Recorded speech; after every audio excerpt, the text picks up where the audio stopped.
அஸ்ஸலாமு அலைக்கும் ரஹ்மத்துல்லாஹி வபரகாத்துஹு. Welcome to my life is இஸ்லாம்.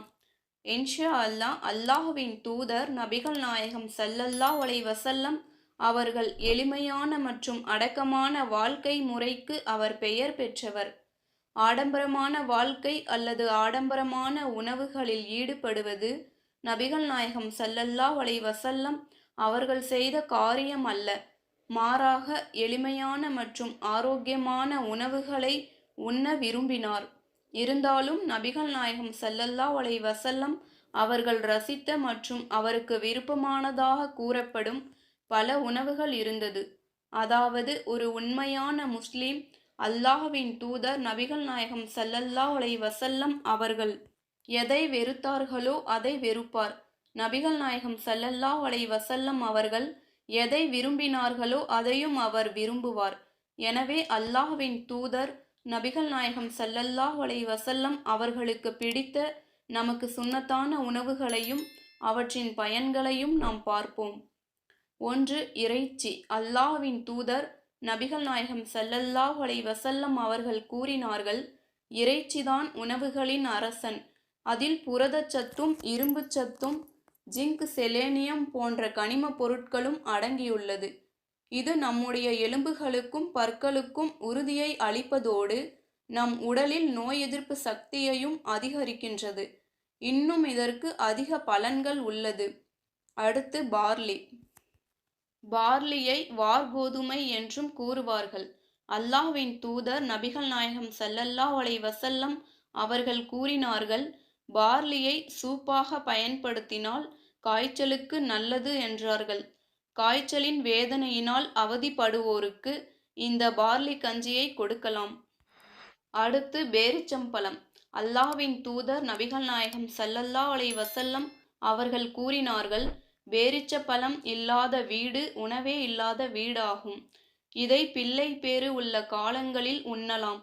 இதில் கொலஸ்ட்ராலும் ஏனைய கொழுப்புகளும் மிக குறைவாகவே உள்ளது. இதில் விட்டமின்களும் மினரல்களும் இரும்பு, பொட்டாசியம், கால்சியம், மெக்னீசியம் போன்று அதிகமான சத்துக்களும் அடங்கியுள்ளன. அடுத்து திராட்சை. திராட்சையானது அல்லாஹ்வின் தூதர் நபிகள் நாயகம் ஸல்லல்லாஹு அலைஹி வஸல்லம் அவர்களுக்கு மிகவும் பிடித்த ஒரு பழம். இது இரத்தத்தை சுத்தப்படுத்துவது மட்டுமல்லாமல் நம்முடைய உடலுக்கு சுறுசுறுப்பையும் ஆரோக்கியத்தையும் தரக்கூடியது. அடுத்து தேன். அல்லாஹ்வின் தூதர் நபிகள் நாயகம் ஸல்லல்லாஹு அலைஹி வஸல்லம் அவர்கள் கூறினார்கள், வயிறு தொடர்பான எல்லா நோய்களுக்கும் தேனில் குணப்படுத்தும் தன்மை உண்டு என்று கூறினார்கள். அல்லாஹ்வின் தூதர் நபிகள் நாயகம் ஸல்லல்லாஹு அலைஹி வஸல்லம் அவர்கள் தேனையும் தண்ணீரையும் கலந்து காலையில் குடிக்கும் வழக்கமுடையவராக இருந்தார். தேனானது உணவுகளிலும் சிறந்த உணவு, குடிபானங்களிலும் இது சிறந்த குடிபானம் ஆகும். நம்முடைய வயிற்றை அது ஆரோக்கியமாகவும் உறுதியாகவும் வைத்திருப்பது மட்டுமல்லாமல் இதற்கு அநேக பயன்களும் உள்ளது. அடுத்து அத்திப்பழம். அல்லாஹ்வின் தூதர் நபிகள் நாயகம் ஸல்லல்லாஹு அலைஹி வஸல்லம் அவர்கள் கூறினார்கள், சொர்க்கத்திலே இருந்து ஒரு பழம் இறக்கப்பட்டது என்று கூற முடியுமானால் அது அத்திப்பழம்தான் என்று கூறலாம். அதில் பைல்ஸ் மூலவியாதிக்கு நோய் நிவாரணி உள்ளது என்றார்கள். இது வயிறு சம்பந்தப்பட்ட நோய்களை குணப்படுத்துவதோடு கேன்சரையும் குணப்படுத்தும் சக்தி இருப்பதாக கூறப்படுகின்றது. அடுத்து பால். அல்லாஹ்வின் தூதர் நபிகள் நாயகம் ஸல்லல்லாஹு அலைஹி வஸல்லம் அவர்கள் கூறினார்கள், ஒரு கண் புருவத்திலிருந்து எப்படி ஒரு விரல் அதன் வியர்வையை துடைத்து எரிகின்றதோ அதுபோல இருதயத்திலிருந்து அதன் வெப்பத்தை பால் துடைத்து எரிகின்றது என்று கூறினார்கள். அது மட்டுமில்லாமல் பால் முதுகெலும்பை உறுதி செய்வதோடு மூளையையும் விருத்தி செய்கின்றது. இன்னும் கண் பார்வையை சீர் செய்வதோடு அது மறதியையும் போக்கச் செய்கின்றது. இது போன்ற பல நன்மைகள் உள்ளன. அடுத்து மாதுளைப்பழம். அல்லாஹ்வின் தூதர் நபிகள் நாயகம் ஸல்லல்லாஹு அலைஹி வஸல்லம் அவர்கள் கூறினார்கள், மாதுளை பழமானது 40 நாளைக்கு ஷைத்தானின் கெட்ட ஆசைகளை விட்டும் உங்களை தூய்மைப்படுத்துகின்றது என்றார்கள். அடுத்து தர்பூசணி. அல்லாஹ்வின் தூதர் நபிகள் நாயகம் ஸல்லல்லாஹு அலைஹி வஸல்லம் அவர்கள் கூறினார்கள், உங்கள் பெண்களில் யார் கர்ப்பமாக இருக்கின்றார்களோ அவர்கள் தர்பூசணியை சாப்பிட்டால் அழகிய குழந்தையை உங்களுக்கு பெற்று தருவதில் தவற மாட்டார்கள். அடுத்து காளான். அல்லாஹ்வின் தூதர் நபிகள் நாயகம் ஸல்லல்லாஹு அலைஹி வஸல்லம் அவர்கள் கூறினார்கள், காளானானது கண்களுக்கு நல்ல மருந்து என்றும் அது பக்கவாதத்தை தடை செய்கின்றது என்றும் கூறினார்கள். அடுத்து ஆலிவ் எண்ணெய்.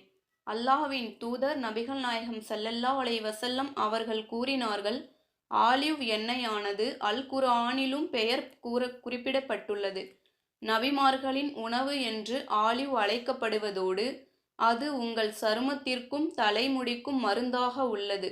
இன்னும் அது வயதாகுவதை தாமதமடைய செய்வதோடு வயிற்று பிரச்சனைக்கும் அதில் மருந்து உள்ளது.